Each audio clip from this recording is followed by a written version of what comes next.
Everyone, Sniper272 here. Today I'm just going to be doing an overview of my DSG, what parts I used, why I used them, why it's in pieces, what I built this for, all that good stuff. I'd like to start by saying that this is my, I guess you'd call it kind of a no compromise build. I built everything using what I thought were the best parts that would fit the best, and just for all around, peak performance. Now some of these might not be, the most expensive hit parts, but they are what I find to be most efficient and will work the best, function the best. I built this gun for CQB. I usually run a WE 416 gas blowback, and it shoots way too hot for CQB, which has a limit of about, the fields I usually play out about 330. So it shoots way too hot for that. So I needed this, which does the job very nicely, and can even push out some of the mid-ranges if I need it to. Alright, let's get started with the internals. The reason the gun is apart is because I went to add two particular things. I added the MOSFET, and I switched to this gearbox. Originally, I had a Lonex gearbox shell with a Zard FET. Both of those work extraordinarily well. No problems with that at all. In fact, I had the gun running on that for, probably 6 months or so. But while surfing around on the forum a couple different times, I found a really good deal on this gearbox shell. I think I got it for like 75 bucks or so. And I found a really good deal on this Chimera Mark II MOSFET.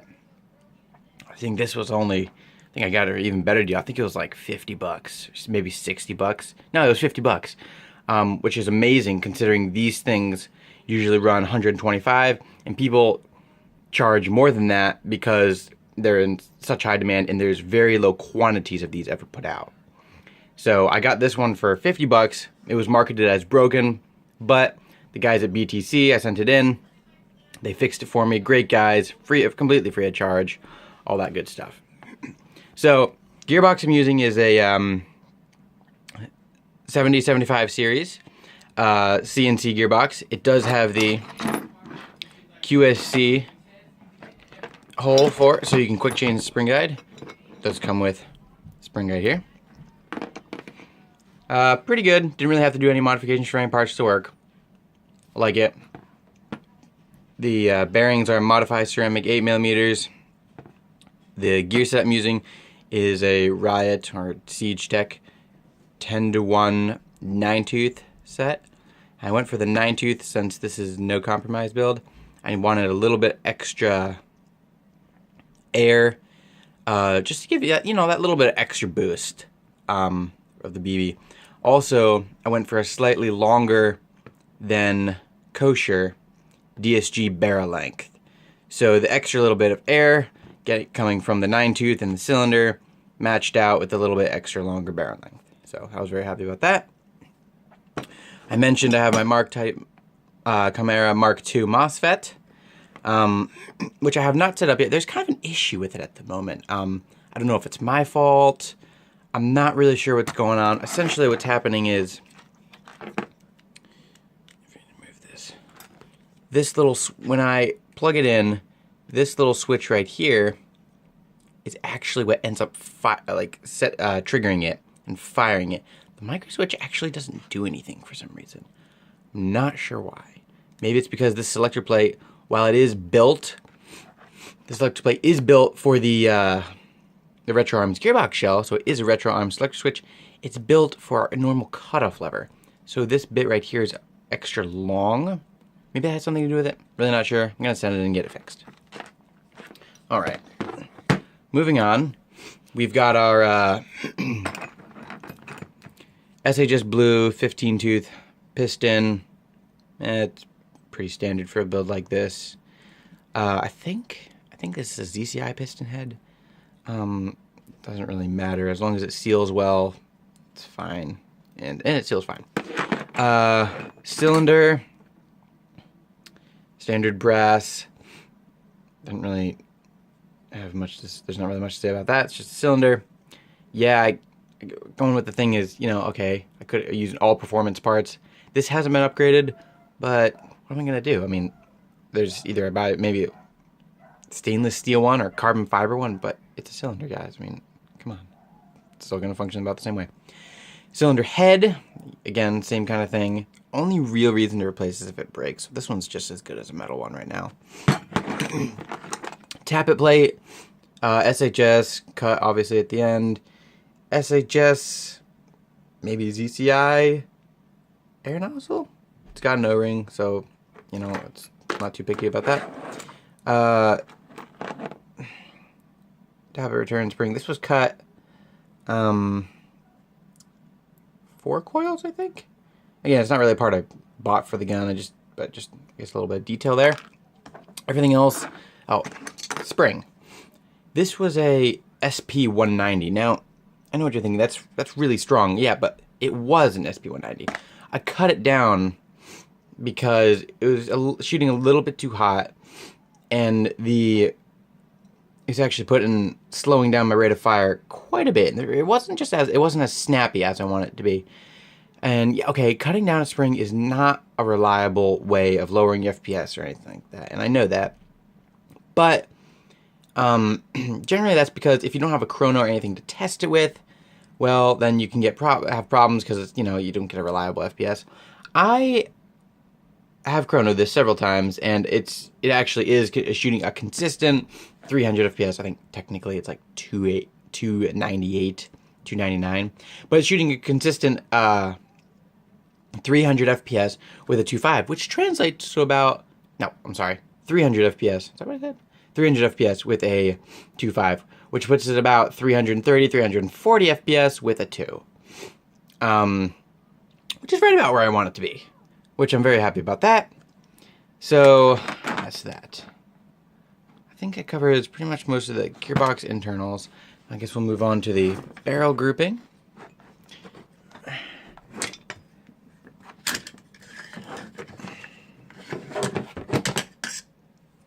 Barrel grouping, pretty standard parts for a higher end build. I've got my Lonex hop-up unit. I think a Lonex 70D bucking. This bucking, I'm not sure if I flat hopped it or not. I was planning on R hopping, but with a lower weight BBs, it actually ends up being, I find, a smoother trajectory if you just flat hop it and not R hop it. I'm not looking for stupid ranges out of this gun. It's just not really in the cards. So, I'm getting a pretty good range out of it as it is, and very good consistency. So, I think I might just leave it. I'm not sure if I'm going to R hop it. I'm not even sure if it's flat hopped actually at the moment, but I will flat hop it if I haven't already. I'll have to check on that. The barrel I picked up from a guy on Airsoft Society. Again, I love that place. Great deals. I got the barrel for, well, first of all, it's a PDI 6.01 374 millimeter barrel, I think. I got the barrel for like $55, which is a great deal. I mean, these barrels normally run twice of that. So yeah, great deal. Very accurate, very consistent, good stuff. Some people might not say the hop-up unit, oh, you can get better. Well, I mean, a lot of people do like the Pro Win hop-up units, but I'm not a huge fan. I don't like the wheel design they have at the back. I find it to be more inconsistent and more likely to accidentally adjust on you than this wheel. This wheel is just a little bit more precise. Plus, you can get it. It's a lot easier to get it tighter. Yeah. So, plus this one's cheaper. I just prefer the Lonex unit. Anyway, so I think that covers all the internal kind of performance bits of the rifle. Don't want that to spill. That's my... This isn't for this build. This is just bottom murder oil I have for my gas blowback rifle. Now, moving on to the externals. To start off, we have a GNP Voltor upper receiver with a Magpul lower receiver. It's a good receiver set. Got it from a guy on the forum. No surprise there. I think I traded something for it. But yeah, it's a good receiver set. Everything fits well. It's steel, you know, it works. The rail I got for a couple reasons. It's light. I like the design. Obviously, that's key. I mean, airsoft is a lot about a good portion of it is about the looks. You know, if it doesn't look nice, then, well, change it up. So I bought this one. This is Mad Bull Daniel Defense MFR. I think it's the MFR. That doesn't sound right, but I think it's the MFR. 12-inch MFR. I don't add a lot of things to my rails anyway, so it's kind of nice just having a nice smooth, smoothly textured rail. Or lack thereof, I guess. The barrel is a G&P 14.5-inch rail, silver, with a Angel Custom. Yeah, I know, Angel Custom. I mean, it's a flash hider, guys. Angel Custom flash hider. I don't know what the particular name of this one. I want to say it had like Special Forces in the title or something. It's not like it really matters. Thought it looked cool at the time. I originally bought it for my 416 actually, but ended up not using it on that due to various reasons. Anyway, so that's what you got there. The sights are Magpul flip up emboss sights, backup sights. Okay, great. Not much to say there. Magpul AFG2. These take a little bit of getting used to from the normal, just straight handguard. But I've been using these for several years now, and they're really comfy. I mean, once you start using them, you really can't go back. So I use them on pretty much all my guns now. They're just really comfy, so I'm going to use it.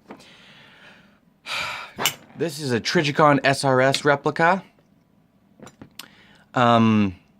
This one took a little bit of doing because I had to find a site that I trusted enough that would actually ship me the product after I purchased it. Because, you know, some of those online sites can get a little iffy when you're buying stuff from them. You might scam you or something. I really appreciated it. Came with a kill flash, which is mesh, which I do appreciate that. Saying, I do play some CQB, and you don't want to get your lens shot out. I've encountered quite a few guys with their lenses shot out. It's just not what you want. It's not what you want. Moving on, we've got our Magpul MOE grip. Works well. I actually ended up getting this, just the grip. I had to buy the end plate separately, and looking back, it would have been more efficient to buy a whole nother grip with the end plate, because I wouldn't have had a spare grip, but it is what it is. Works well. I like it. Magpul MOE stock.